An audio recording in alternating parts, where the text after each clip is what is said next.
Y yo crecí con mucho más influencias americanas y europeas. Entonces mi realidad es más alineada a esos géneros que a un género latino. Iría muy en contra de lo que yo siento. Sería un poco imponer algo con lo que no me identifico del todo. Por supuesto que me identifico como latino, pero con los sonidos específicamente tengo otras influencias. Él es Ignacio Izquierdo, músico ecuatoriano radicado en los Estados Unidos. La reflexión es parte de una entrevista realizada en el verano de 2019 sobre los sonidos que exploraba en su proyecto solista Elia, hoy llamado Elia Esquer. Ese día Ignacio se encontraba en Los Ángeles y ahora, casi 2 años después de esa conversación, vive en Seattle. Estas idas y vueltas en su vida personal son las que marcan las imágenes de sus canciones que revisamos en esta historia. Soy Miguel Or y esto es Post Latino, un podcast sobre música contemporánea e identidades en transformación.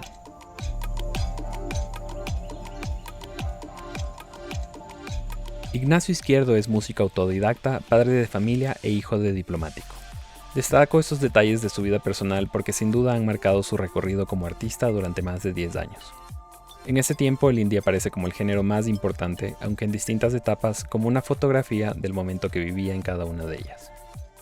Una de estas fue Motocen, la cual se convirtió en una pequeña banda de culto en Ecuador. Y a partir de su formación, la música pasó de ser una afición a un camino continuo a nivel personal y profesional con sus siguientes proyectos como solista. En esta primera parte, Ignacio reflexiona sobre algunos episodios de su vida, desde sus primeras bandas de garage rock hasta consolidar su lenguaje como artista en Elia.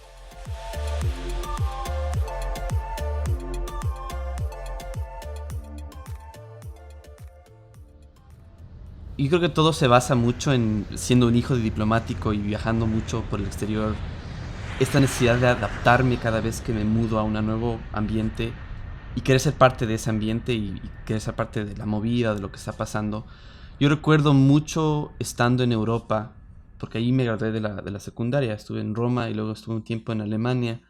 Ya había sido parte de grupos, bueno, antes de que eso en el colegio americano, y luego me fui a Roma y hice una banda ahí que se llamaba Turnover, que es la primera banda que tuve, que era así súper independiente, era garage rock, con un pana árabe que tocaba la batería. Y después de eso, claro, me fui a Alemania y busqué también como otra gente con quien compartir el escenario, con quien compartir ideas. Y tenía esta ilusión de usar todas las referencias y todas las influencias que había escuchado en esa época, particularmente la época ochentera. Yo he sido siempre influenciado por los 80s, desde el post-punk hasta el new wave. Entonces, me acuerdo que tenía esta ambición de regresar a Quito y empezar con una banda que tenía ese tipo de influencias indie rock, ¿no? Y a raíz de eso es que nació Motocen, después de un buen tiempo de estar buscando gente con quien tocar. Me atrevo a decir que esta banda marcó un hito importante en la música que se hacía en Quito en la década de 2010. Recuerdo que sus primeros temas se escuchaban en MySpace y en un par de estaciones de radio que tocaban música alternativa en la ciudad. Lo de Motocen fue muy interesante, hicimos buena música, fue muy rico, aprendí mucho siendo parte de la banda. Así sus canciones abrieron paso al indie en Quito y fue una gran influencia para las bandas que aparecieron en la segunda mitad de la década. Pero a raíz de eso, claro, se acaba Motocen y queda este vacío que era súper abierto para poder hacer lo que quiera, ¿no? Entonces decidí seguir con un proyecto solista, que en ese entonces le llamaba Elia Liut, porque tenía obviamente el interés por la aviación y por la historia ecuatoriana, y notaba que había un olvido a la figura de Elia Liut como pionero en la aviación ecuatoriana, y me gustaba la idea de recuperar eso y usar su nombre como una forma de crear un interés de la gente y que investigue y diga, ¿qué es Elia Liut? ¿Qué será esto?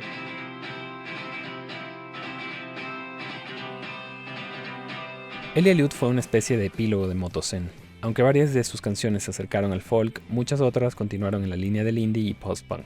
Con ese ímpetu, Ignacio se mudó a los Estados Unidos, para empezar una nueva etapa de su vida junto a su esposa e intentar desarrollar su carrera musical en Seattle. Es un poco irónico porque uno piensa que al estar en Seattle, que es una meca musical, al menos histórica, yo pensaba que iba a llegar, iba a encontrar gente con quien tocar y realmente fue muy difícil. Fue muy difícil conseguir gente con quien realmente enganchar.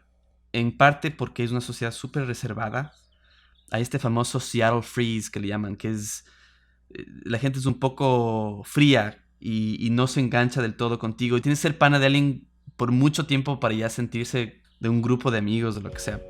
A pesar del contexto, encontró a los músicos y el productor que lo acompañaron en la grabación de su segundo álbum, esta vez como Elia. Eventualmente grabé Sentir, que fue el primer EP, y ese tema lo grabé con Steven Aguilar, que es un productor de Seattle que ahora está radicado en Los Ángeles, que fue un experimento por necesidad de sacar una cosa y de seguir continuando con la música.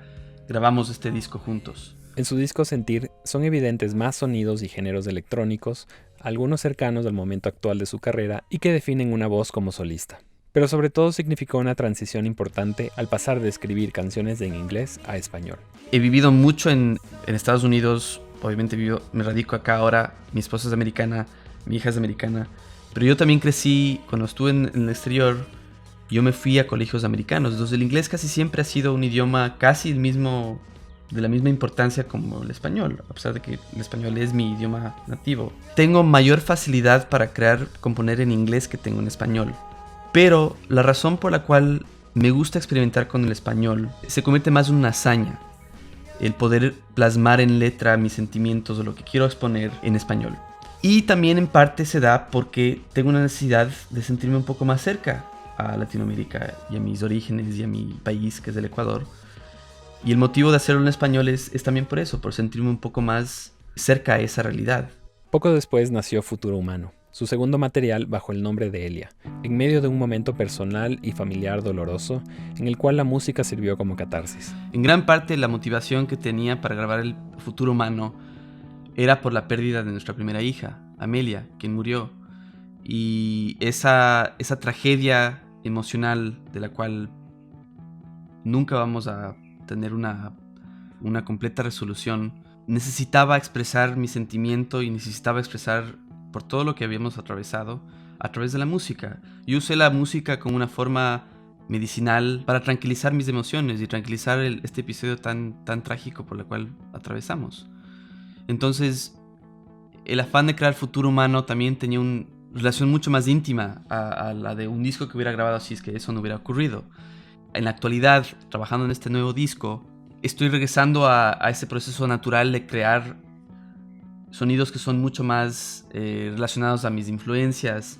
Y eso es distinto a cuando tienes que defender un poco tus emociones, ¿no? Alrededor de esos años, Ignacio también había dejado Seattle para mudarse a Los Ángeles, donde encontró una comunidad de otros músicos y más bandas con las que conectó.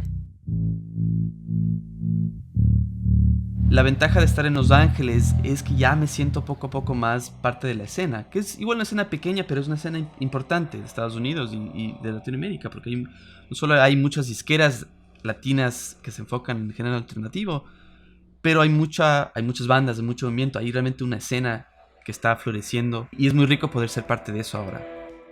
A nivel musical, en Futuro Humano se imponen los sonidos electrónicos generados en secuencia en computadoras, drum machines, sintetizadores y una guitarra más minimalista. En esta segunda parte repasamos el proceso de composición de Libertad, Cultura, Fe, el primer sencillo de este disco, o cómo un legado familiar se traduce en una canción.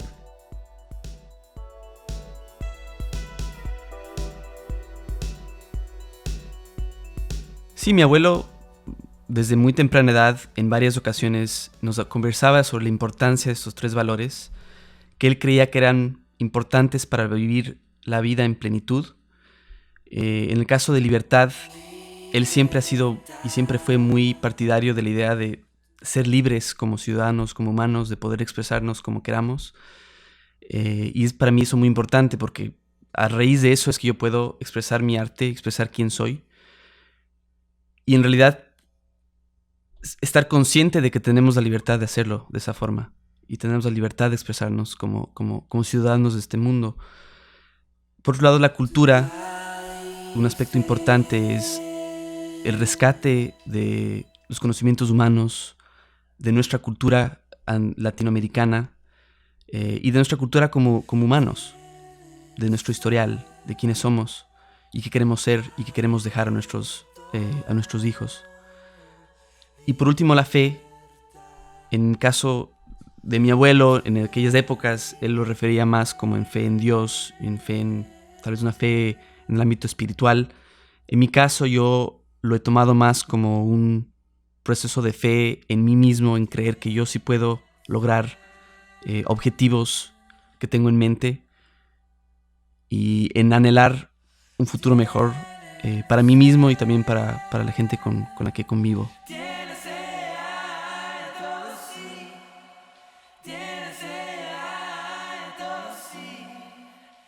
Me acuerdo que esta canción originalmente se llamaba NR4 y era porque la idea, como la había grabado en mi celular, era New Recording 4.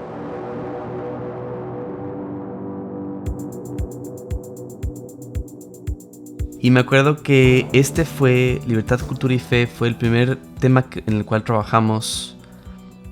Y fue el primero de los demos que ya teníamos algo trabajado con el Diego y con el Quique en Quito. Músicos con los que he trabajado antes, a quien admiraba mucho. Me reconfortaba la idea de grabar con amigos, a diferencia de grabar con alguien que tal vez no había conocido tanto. Hay algo muy rico de poder grabar con amigos, a los que, obviamente con los que te llevas bien, pero con quien también concuerdas musicalmente, porque hay una química muy rica que se establece durante la grabación.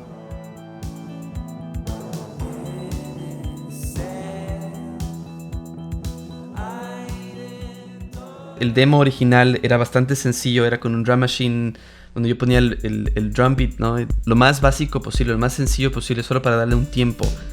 Pero luego fue el Diego, a través de Ableton y a través de unos diferentes plugins que tenía de batería, que él un poco fue poniendo ya, construyendo la línea rítmica. Fue muy natural, ¿no? No es que vimos 3 o 4 diferentes versiones, fue una versión de la cual la reincorporamos y la fuimos añadiendo más detalles y más adornos, pero en realidad fue una vez que se soltó esa línea rítmica.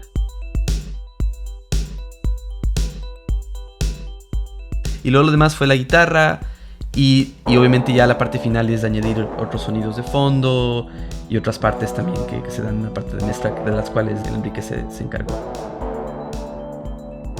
Este fue también un proceso interesante porque yo quería justamente trabajar mucho más con las voces y crear una voz un poco distinta a la que ya había trabajado antes en otros proyectos.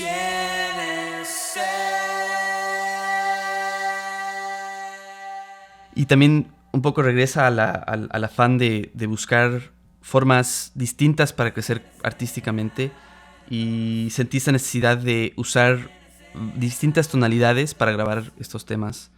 Entonces la parte vocal fue una parte fundamental y muy importante para mí para realizar y concretar el sonido del disco y el sonido de la canción.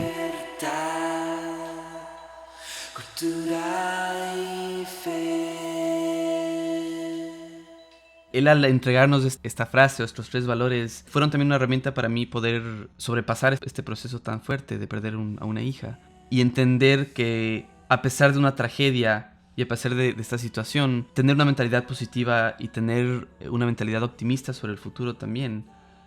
Y de saber que tengo esos 3 valores siempre cerca a mí y con los cuales me identifico. Pero ciertamente tenía mucho que ver también con la muerte de mi abuelo.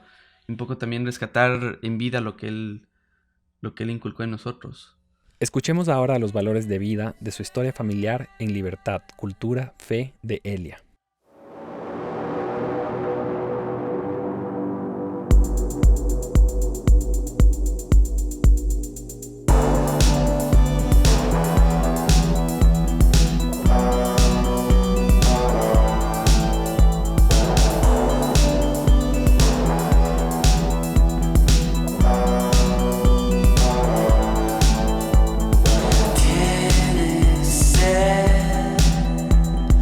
I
Post Latino es posible gracias al apoyo del Colegio de Comunicación y Artes Contemporáneas de la Universidad San Francisco de Quito. Este podcast fue producido por mí y Whitney Rodríguez colaboró en la transcripción de la entrevista. La canción principal se titula Tamilla y es de Auma. El tema de los créditos es La Cumbia Quita Penas, Tribilín Sound Remix y es de Lascivio Bohemia. Ambas canciones aparecen por cortesía de Edmund Records. En el podcast también se incluyen extractos de las canciones Soñar y Furcia de Motocen, Again de Elia Liud, Vacío y Sentir de Elia y Transmission de Joy Division. Finalmente, quiero hacer un agradecimiento especial a Ignacio Izquierdo por su tiempo y compartir con nosotros una historia tan personal y los sonidos detrás de su canción. Mi nombre es Miguel Or. Gracias por escuchar y hasta una próxima edición.